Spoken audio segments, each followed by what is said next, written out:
আলহামদুলিল্লাহি রাব্বিল আলামিন ওয়াসসালাতু ওয়াসসালামু আলা আশরাফিল আম্বিয়াই ওয়াল মুরসালিন ওয়া আলা আলিহি ওয়া সাহবিহি আজমাইন। আউযু বিল্লাহি মিনাশ শাইতানির রাজিম। বিসমিল্লাহির রহমানির রহিম।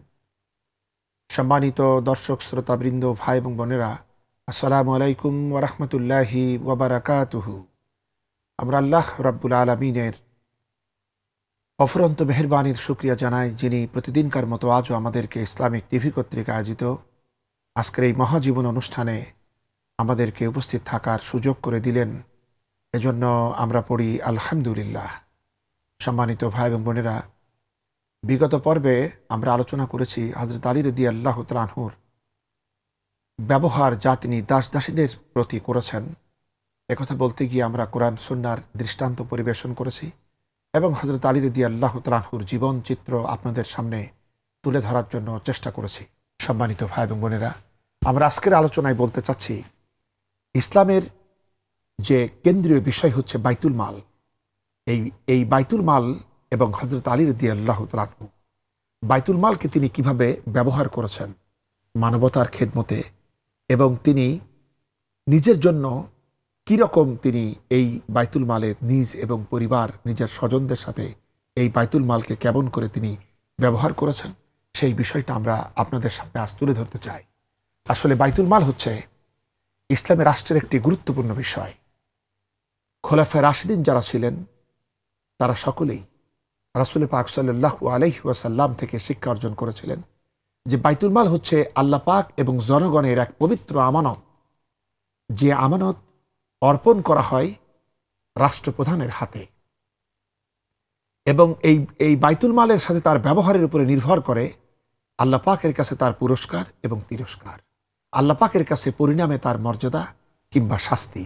সম্মানিত ভাই এবং বোনেরা, এজন্য প্রত্যেকটি খোলাফায়ে রাশিদিন এই বাইতুল মালের অর্থকে নিজের ইচ্ছামতো ব্যবহারকে নিজের জন্য তারা হারাম মনে করতেন, এবং তারা সবসময়ই তাদের চেষ্টা ছিল এটাই যে জনগণের সার্বিক কল্যাণার্থে তারা এই বাইতুল মাল উদারভাবে তারা ব্যবহার করেছেন।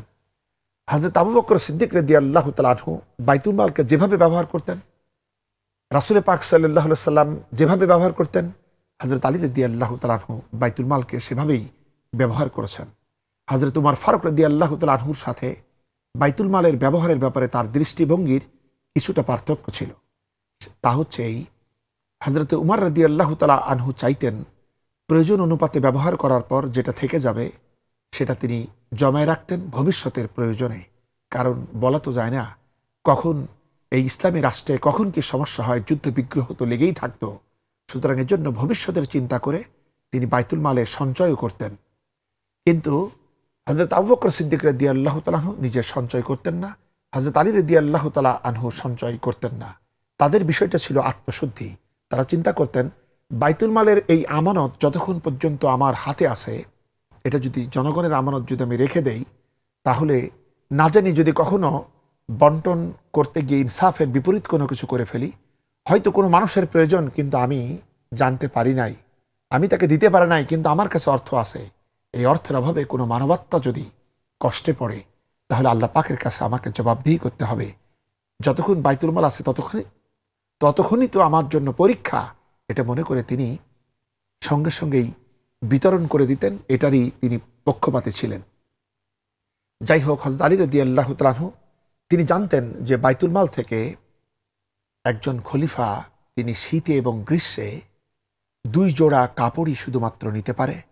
তিনি এবং তার পরিবারের ভরণ পোষণ সেখান থেকে তিনি নিতে পারেন আহারের জন্য, এবং সেই খরচ কখনোই উচ্চবিত্তের মতো হবে না, বরং সেটা হবে একজন মুহাজির সাহাবীর ভিতরে মধ্যম পর্যায়ের, এবং তারা এভাবেই নিতেন। হযরত উমর ফারুক রাদিয়াল্লাহু তাআলা আনহুর যখন খেলাফত কাল, তখন তিনি বদরি সাহাবীদের জন্য 5000 দিরহাম পরিমাণ তিনি বাইতুল মাল থেকে ভাতা প্রদান করতেন। এটা তিনি তখন পেতেন। এরপরে তিনি তার খেলাফতকালে তিনি এটা কমায় নিয়ে তিনি তার প্রয়োজন মাফিক, ন্যূনতম প্রয়োজন মাফিক তিনি বাইতুল মাল থেকে নিতেন। কখনোই তিনি বিলাসিতা করার মতো তো প্রশ্নই আসে না, কিন্তু তিনি কখনোই কোনো অতিরিক্ত অর্থ বাইতুল মাল থেকে নেন নাই, যেমন নিজের জন্য, পাশাপাশি তার স্বজনদের জন্য তিনি কখনোই তা নিতে দেন নাই। আমরা দেখতে পাই যে একবার তিনি একজন রাসূল পাক সাল্লাল্লাহু আলাইহি ওয়াসাল্লামের প্রখ্যাত সাহাবী হযরত যায়েদকে তিনি দাওয়াত দিয়েছিলেন জোহরের ওয়াক্তে। তিনি বলছেন যে আমি গিয়ে দেখি খলিফার সামনে শুধুমাত্র এক গ্লাস পানি। তিনি আমাকে দেখে বসতে বললেন এবং বাড়ির ভিতরে গিয়ে তিনি সিলমোহর দিয়ে আটকানো একটি পাত্র আনলেন। আমি অনুমান করলাম বোধহয় তিনি এটা আমাকে হাদিয়া দিবেন, কিন্তু আমি অবাক হয়ে দেখলাম তিনি সিলমোহর খুলে ওর মধ্য থেকে কয়েকটা শুকনা রুটি বের করলেন। আমি তখন সহ্য করতে না পেরে জিজ্ঞাসা করলাম, আমিরুল মুমিনিন, আপনি সামান্য কটা রুটি আপনি এইভাবে সিলমোহর করে রেখেছেন, তার কারণ কি?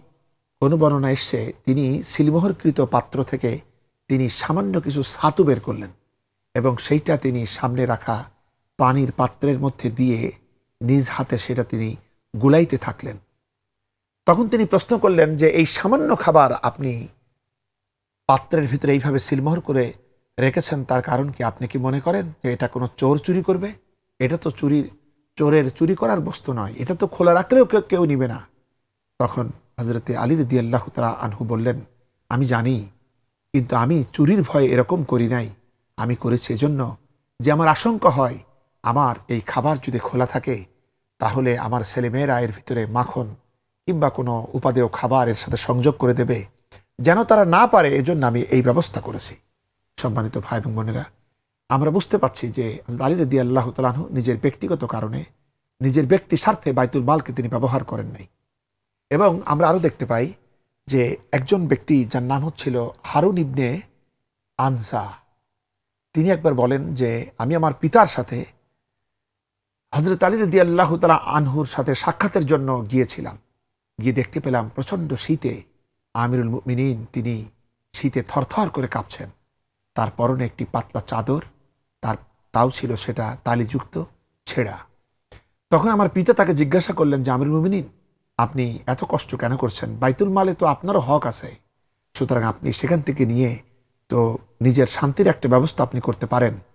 তখন হযরত আলী রাদিয়াল্লাহু তাআলা আনহু আমার পিতাকে বললেন যে আনজা, তোমাদের বাইতুল মাল থেকে আমি কিছুই নিতে চাই না, বরং আমার শরীরে যে চাদরটুকুন দেখছো এটাও আমি মদিনা থেকে আসার সময় সাথে করে নিয়ে এসেছি। সম্মানিত ভাই এবং বোনেরা, বাইতুল মালকে তারা এতখানি ভয় পেতেন এবং এই আমানত যথাযথ রূপে তারা সংরক্ষণ করতেন, কারণ তারা বুঝতে পারতেন এই বাইতুল মালের কারণেই আল্লাহ পাকের কাছে তাকে জবাবদিহি করতে হবে। সম্মানিত ভাই এবং বোনেরা, এবং এ থেকে নিজের আপনজনদেরকেও তিনি কিভাবে সতর্ক থাকতেন যে একবার দেখা গেল বাইতুল মালের কিছু লেবু এসছে। লেবু দেখে তখন হযরত হাসান রাদিয়াল্লাহু তাআলা আনহু এবং হযরত হুসাইন রাদিয়াল্লাহু তাআলা আনহু এই দুজন তখন একেবারেই বালক মাত্র, তারা এই লেবু সেখান থেকে তুলে নিয়ে খেতে যাবেন। হযরত আলী রাদিয়াল্লাহু তাআলা আনহু দেখতে পেয়ে তৎক্ষণাৎ তাদের হাত থেকে লেবু কেড়ে নিয়ে বাইতুল মালেই তিনি জমা করে দিলেন। সুতরাং তিনি তার সবথেকে প্রিয়তম নয়নের মণি যারা রাসূল পাক সাল্লাল্লাহু আলাইহি সাল্লামের কলিজার টুকরা ফাতিমার সন্তান, তারপরও তিনি এখানে একটুখানি অন্যায় আবদার বাইতুল মালে কারো জন্য আসুক এটা তিনি কখনোই বরদাস্ত করতে পারেন না। একবার হযরত হাসান রাদিয়াল্লাহু তাআলা আনহুর গৃহে মেহমান এসেছিল। তখন হযরত হাসান রাদিয়াল্লাহু তাআলা আনহু তিনি তার পিতার চাকর, পিতার খাদিম কাম্বারকে ডেকে বলেন, কাম্বার, মেহমান এসছে, কি খাবো? দেখো তো বাইতুল মালে নাকি মধু এসছে, ওখান থেকে কিছু মধু নিয়ে আসো, মেহমানকে মধু না খাওয়ালে কেমন হয়? কাম্বার এই কথা শুনে কিছু মধু ঢেলে নিয়ে এলেন এবং হযরত হাসান রাদিয়াল্লাহু তাআলা আনহু তার মেহমানকে এর থেকে খাওয়ালেন। কদিন পরে বাইতুল মালের এই সমস্ত মধু জনগণের সামনে বিতরণ করার জন্য হযরত আলী রাদিয়াল্লাহু তাআলা আনহু যখন এর হিসাব নিতে গেলেন, তখন তিনি দেখলেন মধুর একটি ভাণ্ডারের একটি ভাণ্ড কিছুটা খালি। তখন তিনি কাম্বারকে জিজ্ঞাসা করলেন, সবগুলি ভরা কিন্তু এটা খালি কেন? কাম্বার তখন পূর্বোক্ত সেই ঘটনা খলিফাকে শোনালেন। খলিফা প্রচণ্ড ক্রুদ্ধ হলেন, রাগান্বিত হলেন এবং তিনি কাম্বারকে কিছু টাকা দিয়ে বললেন, এখনই তুমি বাজারে যাও, বাজার থেকে ইয়েমেনের সর্বোৎকৃষ্ট মধু এই পরিমাণ ক্রয় করা আনো, যে পরিমাণ হাসান এখান থেকে নিয়েছে। এটা আনার পর তিনি নিজ হাতে এই পাত্রে অবশিষ্ট মধু দিয়ে তিনি এটাকে পূর্ণ করে দিলেন এবং এরপরে তিনি হাসানকে ডাক দিলেন। হযরত হাসান রাদিয়াল্লাহু তাআলা আনহু এলে তিনি হাসানকে তিরস্কার করে বললেন যে, হাসান, তুমি কোন সাহসে বাইতুল মাল থেকে এইভাবে তুমি মধু নিয়েছ? হযরত হাসান রাদিয়াল্লাহু তাআলা আনহু তখন বললেন যে, আব্বাজান, এই মধু থেকে আমারও তো হক আছে, সেজন্য আর যেহেতু বাড়িতে মেহমান এসেছিল, মেহমানকে দেওয়ার মতো তেমন কোনো খাবার ছিল না, যার কারণে আমার হক যেহেতু আছে সেই হিসাবে আমি এখান থেকে নিয়েছি। আমি চেয়েছি যে এরপরে যখন আপনি বিতরণ করবেন আমার হক থেকে আমি সেই মধু বাইতুল মালে জমা দিয়ে দেব। হযরত আলী রাদিয়াল্লাহু তাআলা আনহু এই কথা শুনে কিছুটা নরম হলেন এবং তারপরে তিনি সঙ্গে সঙ্গে বললেন, হাসান, শুনে রাখো, তোমার হক আছে, ঠিক আছে, কিন্তু যতক্ষণ পর্যন্ত আমি জনগণকে এটা বিলি বন্টন করতে না পাচ্ছি ততক্ষণ তোমার নেওয়ার কোনো অধিকার নাই। হযরত আলী রাদিয়াল্লাহু তাআলা আনহুর এই কথা শুনে হাসান রাদিয়াল্লাহু তাআলা আনহু নীরব হয়ে গেলেন এবং হযরত আলী রাদিয়াল্লাহু তাআলা আনহু তখন কেঁদে কেঁদে আল্লাহর কাছে ফরিয়াদ করে বললেন, রাব্বুল আলামিন, তুমি হাসানকে ক্ষমা করে দাও, সে আসলে ব্যাপারটা বুঝতে পারে নাই। সম্মানিত ভাই এবং বোনেরা, এরপরে একবার দেখা গেল ইস্পাহান থেকে, তার অনুগত প্রদেশ ইস্পাহান থেকে, সেখানকার তহসিলদার আমর ইবনে সালামা সেখান থেকে রাজস্ব নিয়ে যখন রাজধানীতে এলেন এবং রাজস্ব অর্পণ করলেন, কিন্তু এখনো হিসাব বুঝিয়ে দেওয়া হয় নাই খলিফার ব্যস্ততার কারণে। ইতিমধ্যে এই আমর ইবনে সালামার আগমনের খবর পেয়ে হযরত আলী রাদিয়াল্লাহু তাআলা আনহুর কন্যা উম্মে কুলসুম রাদিয়াল্লাহু তাআলা আনহা তিনি তাকে ডেকে বললেন, তুমি একটু ঘি এবং একটু মধু বাড়িতে ওখান থেকে নিয়ে পাঠিয়ে দাও। তখন আমর ইবনে সালামা তার কথা অনুযায়ী কিছু ঘি এবং মধু খলিফার ঘরে পাঠিয়ে দিলেন। পরদিন যখন আমর ইবনে সালামা তার এই রাজস্বের হিসাব দিতে গেলেন খলিফার সামনে, হযরত আলী রাদিয়াল্লাহু তাআলা আনহু অত্যন্ত সতর্কতার সাথে তিনি প্রত্যেকটি বস্তু নিরীক্ষণ করে দেখতে পেলেন ঘি এবং মধুর ভাণ্ড কিছুটা কম। তিনি তখন জিজ্ঞাসা করলেন, ব্যাপার কি? তখন আমর ইবনে সালামা সেই ঘটনা খলিফাকে শোনালেন। খলিফার সঙ্গে সঙ্গে 5 দিরহাম পরিমাণ এই বিষয়টা খরচ হয়েছে বুঝতে পারলেন এবং সেটা দিয়ে তিনি বাজারে পাঠিয়ে ওই পরিমাণ মতো ঘি এবং মধু নিয়ে এসে এখানে রাখলেন। রেখে তিনি বাড়িতে খবর পাঠালেন উম্মে কুলসুম রাদিয়াল্লাহু তাআলা আনহার কাছে যে, তুমি এখনই 5 দিরহাম তোমার নিজের থেকে বাইতুল মালে প্রেরণ করো এবং যতক্ষণ পর্যন্ত ওই 5 দিরহাম উম্মে কুলসুম রাদিয়াল্লাহু তাআলা আনহা বাইতুল মালে ফেরত না দিলেন ততক্ষণ পর্যন্ত হযরত আলী রাদিয়াল্লাহু তাআলা আনহু সেখানেই বসে থাকলেন। সম্মানিত ভাই এবং বোনেরা, বাইতুল মালের ব্যবহারের ব্যাপারে, নিজেদের ব্যাপারে অনেক কাহিনী এরকম আমরা দেখতে পাই। সব থেকে মর্মান্তিক যে কাহিনী তা হচ্ছে এই, একবার হযরত আলী রাদিয়াল্লাহু তাআলা আনহুর ছোট ভাই হযরত আকিল রাদিয়াল্লাহু তাআলা আনহু তিনি এসে তার ভাই খলিফাতুল মুসলিমিন হযরত আলী রাদিয়াল্লাহু তাআলা আনহুকে প্রস্তাব দিলেন যে, ভাই, আমি অর্থ সংকটে পড়েছি, আমি বর্তমানে নিদারুণ অভাবে কষ্ট পাচ্ছি, তুমি কিছু টাকা আমারে দাও। হযরত আলী রাদিয়াল্লাহু তাআলা আনহু বললেন, আমার কাছে তোমাকে দেওয়ার মতো কোনো অর্থ নাই। তিনি বললেন, তাহলে বাইতুল মাল থেকে তুমি আমাকে দাও, আমারও তো ওখান থেকে পাওনা আছে। তিনি বললেন, এখন আমি বাইতুল মাল থেকে মানুষকে কিছু দিতে পারি নাই, এই অবস্থায় আমি তোমাকে অগ্রিম কিছু দিতে পারি না। কিন্তু খলিফার ভাই ভ্রাতৃরই অধিকার হিসাবে তিনি বারবার পিড়াপিড়ি করতে থাকলেন। হযরত আলী রাদিয়াল্লাহু তাআলা আনহু তখন তিনি একজন খাদিমকে ডেকে বললেন, তুমি আমার ভাইকে নিয়ে বাজারে যাও এবং সেখানে নিয়ে যাও এবং সে কোনো একটা দোকানের তালা ভেঙে সেখান থেকে তার প্রয়োজন পূরণ করে নিয়ে যাক। হযরত আলী রাদিয়াল্লাহু তাআলা আনহু তখন বললেন, কি, তুমি আমাকে চুরি করা শেখাচ্ছ? হযরত আলী রাদিয়াল্লাহু তাআলা আনহু তখন বললেন, ভাই, কিন্তু তুমি আমাকে যা বলছো বাইতুল মাল থেকে অন্যকে দেওয়ার পূর্বে যদি তোমাকে দেই তাহলে সেটাও তো একটা চুরি করা।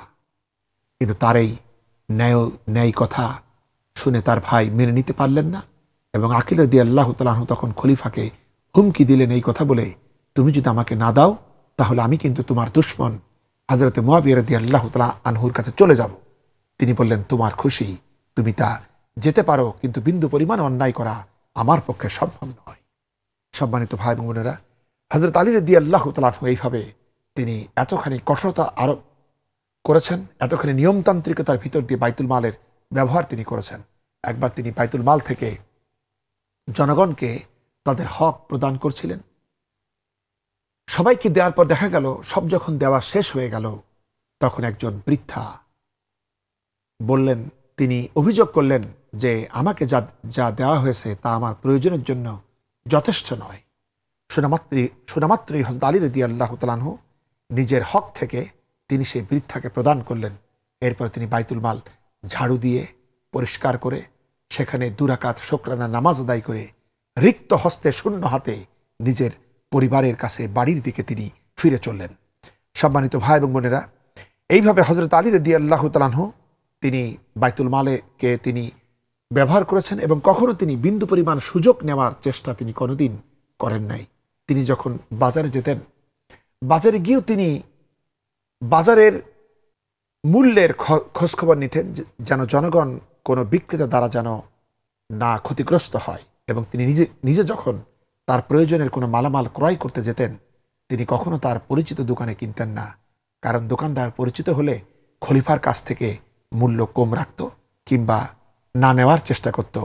যেজন্য তিনি এই সামান্য সুযোগটুকুও তিনি কখনো নিতেন না।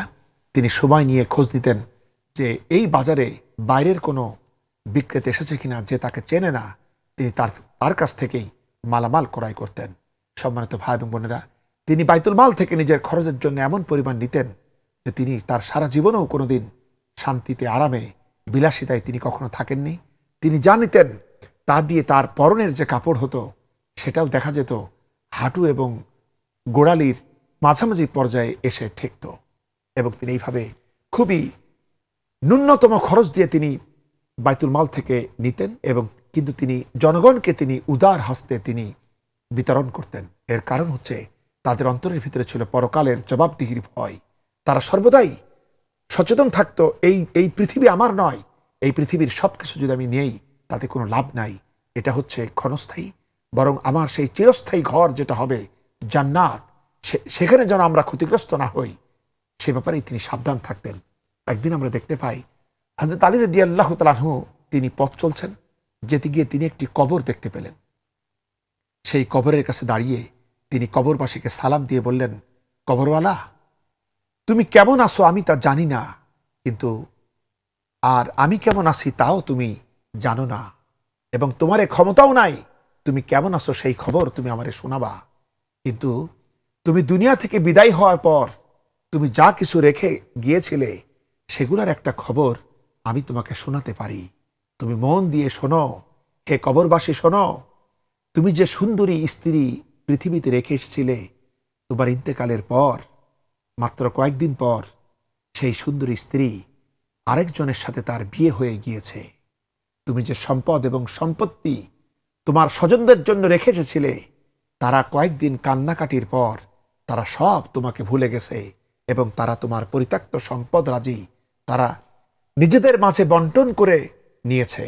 সম্মানিত ভাই এবং বোনেরা, এই কথাগুলি তিনি কবরবাসীকে যা বলেছেন তিনি নিজেও তা আমল করেছেন। তিনি ছিলেন এই পৃথিবীতে একজন মুসলিম মুসাফির, এভাবেই তিনি জীবনযাপন করেছেন। আল্লাহ পাক তার কাজকে কবুল করুন, তার কাজে তিনি বরকত দান করুন, তার পরিবারবর্গের প্রতি রহম করুন, এবং আমরা যেন এই শিক্ষায় সুশিক্ষিত হতে পারি যে পরকাল ভিত্তিক জীবন যেন আমরা যাপন করতে পারি। এই পৃথিবীকে যেন আমরা লুটের মাল হিসাবে গ্রহণ না করি, বরং আমার যেটা হক, আমার জন্য যেটা হালাল সেটাই যেন নেই, এবং সব রকমের হারাম অর্থ যেন আমরা পরিহার করে চলি। এটাই হচ্ছে হযরত আলী রাদিয়াল্লাহু তাআলা আনহুর বাইতুল মালের আচরণ থেকে আমাদের জন্য এক মহান শিক্ষা। আল্লাহ আমাদেরকে হেদায়েত করুন। আমরা সকলেই পড়ি আমিন। আখিরি দাওয়ানা আলহামদুলিল্লাহি রাব্বিল আলামিন। আসসালামু আলাইকুম ওয়া রাহমাতুল্লাহি ওয়া বারাকাতুহু।